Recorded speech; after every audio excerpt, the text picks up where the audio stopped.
శ్రీకృష్ణ రాయభారం ఉద్యోగ పర్వంలో శ్రీకృష్ణుడు ధృతరాష్ట్ర మహారాజుతోటి వంశానికి పెద్దవాడైనటువంటి వాళ్ళు ఎలా ప్రవర్తించాలి అనేటటువంటి విషయాన్ని ఎంతో చక్కగా ఈ పద్యంలో వివరించారు.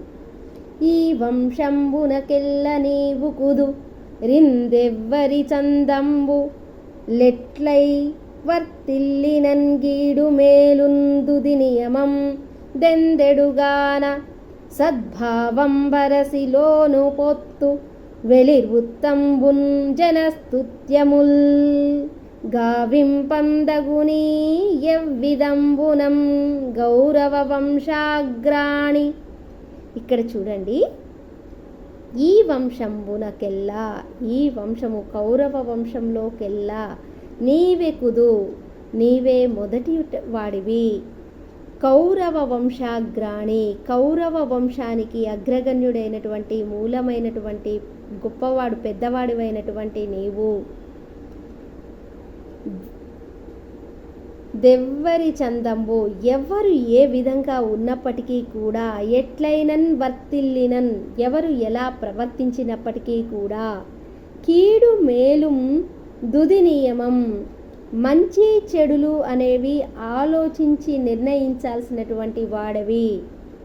దొందెండున్గాన, ఆ రెండింటిలో కూడా సద్భావం బరసి, మంచి ఆలోచనతోటి, మంచి ఆలోచన విధానంతో, లోపొత్తుం వెలిర్వుత్తంబునన్, అందులో ఉన్నటువంటి మంచి చెడులను గుణదోష విచారణ చేసి, ఏదైతే మంచి జరుగుతుందో, ఏది అయితే జనస్తుత్యంబులున్, ప్రజల చేత పొగడబడేటటువంటి పనులుంటాయో, జనుల చేత మంచి పేరుని సంపాదించేటటువంటి విషయాలను గావింపందగు చేయాల్సినటువంటి అవసరం ఉన్నది.